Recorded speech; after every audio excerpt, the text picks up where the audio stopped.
जनसंवाद खबर में आपका स्वागत। घोसी थाना क्षेत्र के गोवानी बाग गांव में असामाजिक तत्वों ने सड़क पर लगे सोलिंग को उखाड़ा, बीच सड़क पर बनाया दीवार।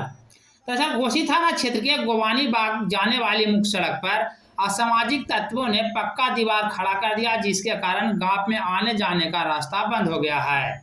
इस सिलसिले में ग्रामीणों का बताना है कि सरकारी मद से पिछले 17 वर्ष पूर्व सड़क का निर्माण कराया गया था, जिसे गांव के ही एक दबंग व्यक्ति के द्वारा उखाड़ दिया गया है। साथ ही सड़क पर पक्का दीवार बना दिया गया है, जिसके कारण आवाजाही बंद है।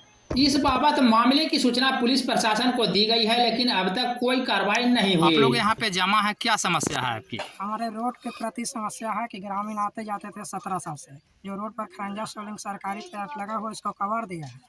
जो पूरी जनता हम इस रोड से निकलते थे मेन रोड पर। तो कौन लोग हैं ये लोग जो ये लोग हैं, एक नारायण जी हैं पद से, वही दीवार खड़ा कर दिए हैं। हमने ग्रामीण सब उनसे